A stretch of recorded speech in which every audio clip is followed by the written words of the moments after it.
aí, galera, tá começando mais um capítulo deste podcast que chegou para ficar. Brincadeiras à parte, a gente falou aí num outro episódio sobre o fascismo. E aí, muitos alunos me perguntam, professor Denis, por que falam que o Bolsonaro é fascista? Por que o bolsonarismo é tido como fascismo? Vamos entender isso daí então, por que este fenômeno político brasileiro pode se enquadrar de certa forma, cientificamente falando, nisso. Então vamos primeiro aqui separar uma coisa que eu até falo em sala de aula. Uma coisa é você pensar o Bolsonaro e o seu aporte político, e a outra é você pensar o fenômeno político do bolsonarismo e o que foi gerado. Então, por exemplo, fake news, que foi uma coisa que passou a ficar muito em alta depois do governo Bolsonaro, porque teve algumas acusações, algumas coisas aí nas redes e tudo mais. Então vamos lá. Até 2018, nunca havia tido fake news no Brasil? Lógico que não. Fake news sempre existiu. Porém, um fenômeno interessante é que o bolsonarismo, ele, quanto fenômeno político, ele inaugura uma nova modalidade de fake news. Que é o absurdo lá, se você tomar vacina, você vai virar jacaré. Sacou? Que aí, vamos lá. Lembra que algumas características do fascismo é o culto ao líder e de que o que o líder passa a falar passa a ser a verdade absoluta? Vocês lembram disso? É uma característica do fascismo, certo? Pensando cientificamente. O que acontece? Eu já me deparei com várias pessoas, inclusive alunos ou pais de alunos, de ex-alunos, que ficavam assim, mas não virava jacaré se tomasse vacina? Não?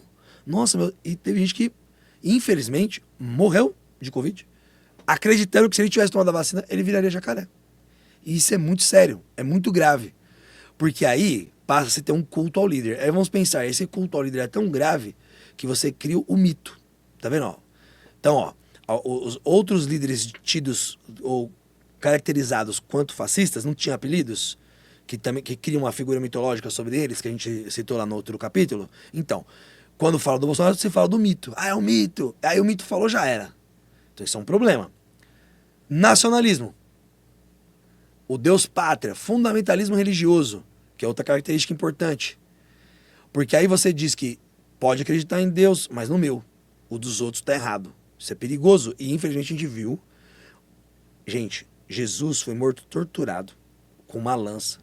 Jesus era anti-violência. O único momento que Jesus foi mais agressivo na Bíblia é quando ele viu que pessoas estavam usando o nome de Deus para ganhar dinheiro. Aí você vê que no fenômeno bolsonarista, muitos grupos ditos cristãos abraçaram. Tem fotos da época que ele foi eleito de pessoas dentro da igreja fazendo sinais de armas com a mão. Então você vê aqui que é um fenômeno muito contraditório. Porque uma pessoa quanto cristã, que fala para amar e perdoar 70 vezes 7, que tem um amor incondicional, que tratava e agregava todo o povo à sua volta, né, de maneira amável, que não julgava, que só acolhia. E aí vem uma pessoa e fala que Jesus andaria armado. Tem pastores que falaram isso aí, gente, tá gravado na internet, só vocês buscarem. E são pessoas que estão nessa linha do bolsonarismo, quanto fenômeno, que se caracteriza então por fascismo. Por quê? Porque ele tem fundamentalismo religioso, que ele vai falar que é único, essa superioridade nacionalista, essa supremacia nacionalista. Então tem aquela coisa vinculada ainda com o sentimento da ditadura que é Brasil, ame ou deixe, a militarização, que é a coisa do capitão, da ordem, Então, é uma forma de você uniformizar as mentes, né? E não de pluralizar as mentes. Que são plurais, aliás, né? Ou seja, de respeitar essa pluralidade. Então, a pergunta, para quem me perguntou, e esse episódio também tem a ver com pedidos. Então, o bolsonarismo quanto fenômeno, ele pode ser considerado fascista? Sim. Cientificamente pode. Por quê? Porque enquadra-se em todas as características do que se chama fascismo. Mas ele não implantou o fascismo no Brasil. Não implantou por quê? Dia 8 de janeiro lá, o 8 de janeiro, né, ficou conhecido, com aquela invasão. Aquilo foi um processo de respeito à democracia? Muita gente estava lá, não estava nem entendendo o que estava fazendo. Munidos de bandeiras e símbolos nacionais, que é o nacionalismo exacerbado. Então, que cegou, que fez pessoas fazerem atrocidades ali. Muitos estão presos, já foram condenados, etc. E Por quê? Por uma voz guia dos seus mestres, né? Do seu líder. Então olha como que é perigoso. Então teve gente que ficou presa, já tá longe da família, porque acreditava nesse líder, que tudo ia dar certo, né? Então a militarização do pensamento é errada. Isso não significa dizer que todo militar é ignorante, tá? Que isso também tem uma questão importante aí. É porque o cara usa do militarismo, que tem essa hierarquização das mentes de uma maneira equivocada, né? Ou seja, que não pensa na questão da disciplina, da ordem, da defesa da pátria. Ele leva para um outro lado, que é para a defesa dos objetivos dele, dos interesses dele. E aí ele passa a ser soberano de um exército que ele quer criar ali, que vai o levar à frente. Então, portanto, para quem me perguntou e queria saber a minha resposta quanto cientista historiador sobre isso, é esse o ponto. Então, você não precisa fazer um governo fascista, literalmente, para ser considerado fascista. Por quê? Porque o fascismo é um fenômeno. Assim como o bolsonarismo é um fenômeno.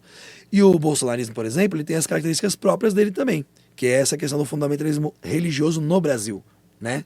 Que é abarcado numa digamos assim, uma coisa paradoxal do que é o cristianismo, que não tem nada a ver, se você for analisar bem, com a Bíblia. Muitos cristãos que não estão divergindo bastante, né? Então temos que tomar cuidado lá com essas questões.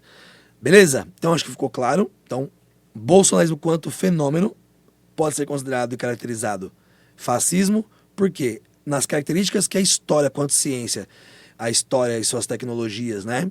As ciências humanas e suas tecnologias verificam e pontuam, é totalmente englobado nesse fenômeno aí do bolsonarismo. Então, fascismo tem características e a gente nota essas características no bolsonarismo, certo? Então é isso, pensar de modo científico. E por que é importante a gente entender isso? Para que a gente valorize a democracia e reverta esses pensadores que não respeitam o plural, que não respeitam a democracia, que é o garantidor de fato do bem-estar social. Beleza? Todo amor governa essa vida. Se tiver temas de aulas que vocês queiram saber e perguntar como foi o fruto dessa daqui, venha. Vamos junto, tamo junto, é nóis, Queiroz.